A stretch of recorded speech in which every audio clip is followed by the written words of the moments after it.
Mtazamaji wa Sam TV, tunakukaribisha tena kwenye kipindi chetu cha Haya ni Maisha Yetu. Upo nami mtangazaji wako S. Kulonja. Tumemtembelea mtumishi wa Mungu wa kanisa la Grace Communion International nchini Malawi, kambini Dzaleka. Bwana Yesu asifiwe mtumishi. Amen. Unajisije au unajisikiaje sisi kutembelea siku ya leo?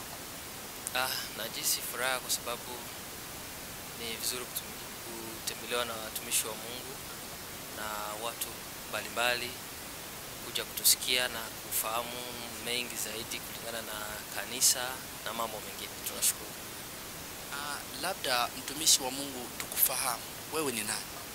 Mimi naitwa kwa jina la Shukuru Msafiri, ni mwalimu makamu wa kanisa hili la Grace Communion International hapa kambini Dzaleka. Na mtumikia Mungu kama nani? Na mtumikia Mungu kama mwalimu na kama mtumishi aliyeitwa kwa kipindi hiki. Kanisa la Grace Communion linatia watumishi kama walimu au kama wachungaji?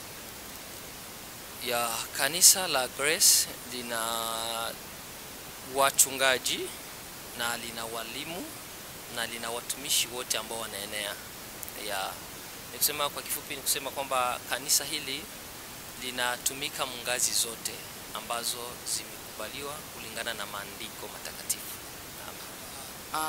Mtumishi wa Mungu au mtumishi, tuna swali moja ambalo tutahitaji kufahamu, au tuna maswali baadhi ambayo yanahusu watu na wanakuwa na utofauti fulani wa kupekua maandiko na kuelewa kila mtu kivyake. Katika kihistoria, Waisraeli walikuwa wakitumia pombe. Na kama walikuwa wakitumia pombe, wakati Yesu alipofariki na kupaa kwenda mbinguni, aliwaambia kwamba waende wakosubiri yule Roho Mtakatifu ambaye ni kiongozi. Na wakati walipokwenda wakiwa wanasubiri siku walioipokea Roho, walijazwa. Na wakati walipojazwa, watu walisema ya kwamba hawa watu wamelewa. Na wakati watu waliposema wamelewa, Petro alisimama na kusema ya kwamba hawa watu bado hawajalewa, maana yapata saa 3 asubuhi. Je, ikimaanisha ya kwamba ilikuwa ni desturi ya Waisraeli kutumia pombe? Na tukirudi nyuma, kuna sherehe fulani kwa wale wanaopekua maandiko ambayo Yesu tena alitengeneza pombe. Je, katika maandiko inaruhusiwa mtumishi wa Mungu kutumia pombe, au Mkristo anayemwamini Yesu Kristo kutumia pombe? Nashukuru sana kwa swali hilo, na niseme tu kwamba pombe ni kinywaji kama kingine, na niheshimu walevi, niheshimu watu wote wanaotumia mvinyo kwa upande mwingine. Lakini nikiingia katika historia ya kidini, kama ulivyouliza swali lako, Yesu katika harusi ya Kana, katika sherehe yake ya kwanza, najua alibariki mvinyo. Na ile haikuwa maji, lakini ilikuwa mvinyo, na watu walilewa, na ilikuwa kazi yake ya kwanza ambayo alianza. Niseme tu kwamba Yesu hakukataza watu wasikunywe pombe, ila kila kitu ukitumia ukitumia unazidisha, unakosea. Kwa sababu gani? Niseme kwamba hata haya maji tunatumia, ukikunywa mingi zaidi na watu watakuita mlevi. Nikusema kila kitu kikivuka mipaka kimeharibika. Kwa watumishi wa Mungu kanisani, ukikunywa pombe na ukazidisha, tofauti na jinsi ungesema nichukue chupa yangu moja, nende nyumbani, nile, nishibe, nikunywe chupa yangu moja, niingie kitandani nilale, haujakosea. Lakini niseme tu kwamba watu wengi kwa kukosea ni pale wanapozidisha. Roho Mtakatifu, kama vile ulivyouliza, alishukia wana wa Israeli. Ni kile kipindi ambapo walikuwa wakimngojea na watu walijazwa. Israeli wakasema hawa wamelewa, na ilikuwa kipindi ya saa 3. Eske tuulizane, Roho Mtakatifu angeshuka saa 9 ya magharibi, watu wangesema kama ni Roho tena Mtakatifu hii? Watu wangesema wamelewa. Ni kusema kwamba katika habari za kimungu, Roho Mtakatifu anastahili sana akae ndani yetu sisi watumishi. kuliko kuwaza sana pombe, tuwaze sana habari za mbingu. Kwa sababu tukiwaza habari za mbingu na Roho Mtakatifu akikaa ndani yetu, tutalewa habari za mbingu. Hatutaelewa mvinyo ambao umetengenezwa kwa mikono ya wanadamu. Mungu akubariki. Mtumishi, kama vile ulisema ya kwamba ukitumia pombe kwa zaidi unakuwa umekosea hata ukitumia maji. Ninajua ya kwamba mtumishi, naweza nikatumia pombe kwa zaidi na nisifanye ugomvi au nisipigane na mtu yoyote. Je, nitakuwa nimefanya kosa gani? Maana nimetumia pombe na naenda zangu kulala. Je, kuna shida hapo? Ukitumia pombe sana na unaenda kulala, unarudi nyumbani umeshatumia pombe sana, haujapigana na mtu. Mazingira, maandiko nasema hivi, tumezungukwa na wingu kuu la mashahidi waliokuona katika vilabu vya pombe ukitumia pombe, wakaona unavyoshuhudia kwenye madhabahu kumtangaza Kristo, wakakuona kinywa chupa ya kwanza mpaka kreti ukamaliza, ya pili ukamaliza, ya tatu kwa mfano ukamaliza, haukupigana, lakini unarudi nyumbani kimya kimya unaenda kulala. Wale watu waliokuona na wanaojua utumishi wako, umezaraulisha utumishi wako. Ni kusema utukufu wa Mungu umetoka ndani yako. Kama vile kitabu cha Warumi kinavyoshuhudia, kitabu cha Warumi 3:24 kusema kwamba tazama wote wamefanya dhambi na kupungukiwa na utukufu wa Mungu. Pale ulipokuwa ukiketi unatukanisha neno la Mungu na ndani yako utukufu wa Mungu umeondoka. Watu wataanza kuona wa kawaida na ndani yako na Mungu mzima. Kumbe tuache kulewa pombe, tumlewe Kristo, kwa sababu yeye ni kinywaji ya kweli. Akikaa ndani yetu, vile vilivyopungukiwa ndani yetu tutavipata, kwa sababu yeye ni yote ndani ya yote. Ninaelewa ya kwamba na tunaendelea kuelewa ya kwamba ukihitaji kulewa, lewa, lakini usilewe sana, maana inaweza ikakuzaraulisha. Na ukilewa, mlewe Yesu Kristo. Kama unahitaji kujua namna gani ya kumlewa Yesu Kristo, siku nyingine tutakuwa na mafundisho ya kutufundisha namna gani ya kumlewa Yesu Kristo. Mtumishi wa Mungu, ulimpokea Yesu mnamo mwaka gani na katika kanisa gani?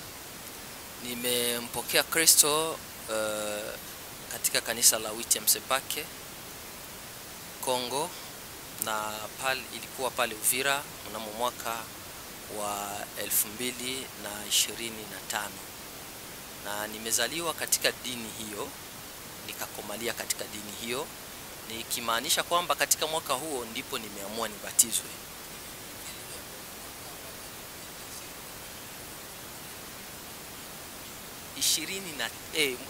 Mwaka samani kidogo, mwaka wa 2005. Yes. Na huo mwaka ndipo nimeamua kubatizwa, kwa sababu baba na mama wote ni Wakristo na mimi nikakomalia katika dini hiyo, na Mungu akaanza kutumika pamoja nami katika mwaka wa 2006. Kwa nini ulimwamini Yesu? Nimemwamini Yesu kwa sababu ya vitu fulani ambavyo kila mtumishi aliyeitwa na Mungu ana alama fulani yeye na Mungu wake, na kuna vitu ambavyo vilinihakikishia kwamba ninapaswa kuamini sasa, kwa sababu ya zile alama au zile siri ambazo zimenifanya mimi nimgundue kama huyu ni Mungu anayeniita. Na ndio kwa maana nikamkubali Kristo kuwa Bwana na Mwokozi wa maisha yangu, na nikaamua kubatizwa. Na tokea ile kipindi mpaka leo bado namtumikia Mungu na nampenda Kristo sana. Yes. Una familia? Nina familia, nina mke na watoto wawili, na familia yangu yote tuko hapa kambini, nikimaanisha baba na mama na wadogo zangu wote tuko hapa pamoja na mke wangu. Sote tunampenda Kristo na tunamtumikia Mungu kwa bidii. Faida gani unayoipata kwa kumtumikia Yesu Kristo? Muna faida nyingi ambazo baadhi yake ninaweza kutaja mbili. Ya kwanza ni kwa sababu ya uzima ambao bado tunaishi, kwa sababu hii pumzi ukiangalia kwenye hospital wanavyolipia wengine, utagundua kwamba wamaskini hawakuwa na haki ya kuishi, lakini kwa sababu tunaishi sisi ni juu ya neema ya Kristo. Hiyo inanifanya kwanza nimpende Kristo sana, kwa kuwa ndani yake mna uzima. Na jambo la pili, namtumikia Mungu kwa sababu ya mission ambayo ametupatia. Kipindi tulikutana naye na akanipa mambo fulani ya kusema katika huduma yako utafanya hivi na hivi, na hiyo ikanifanya nimtumikie Mungu na mpaka leo nizidi kungangana pamoja naye. Amen. Mtumishi wa Mungu, tutakuwa na swali lingine. Ni nani mwanzilishi wa kanisa ili la Grace Community? Grace Community International, mwanzilishi wake au waanzilishi wake wanapatikana Marekani, na kanisa hili liko katika ulimwengu wote mzima. Na niseme kwamba hata nchi yetu ya Kongo mna makanisa mengi ya GCI kwa sasa. Mwanzilishi kwa sasa ambaye ni mwenyekiti ambaye anasimamia kanisa letu la GCI ni Greg William, ndiye anayesimamia kanisa kwa sasa. Ni kusema ndiye mwenyekiti wa sasa ambaye tunaweza kumuita ni representative wetu mkubwa.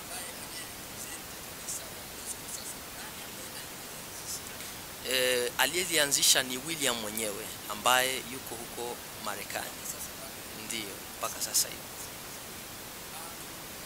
Kanisa hili la Grace Communion, ni nani aliyelipokea hapa nchini Malawi? Waliolipokea hapa nchini Malawi kwa upande mwingine ninaweza kutaja majina mawili. Jina la kwanza ni la mtumishi wa Mungu Garden Akunje, na wa pili ni Pastor Nkosi ambaye kwa sasa yuko Canada. Hao walipokea hapa nchini Malawi na wakaileta hapa kwetu kambini mnamo mwaka wa 2007. Hapa ikaanzishwa na mpaka leo inaendelea. Tunaelewa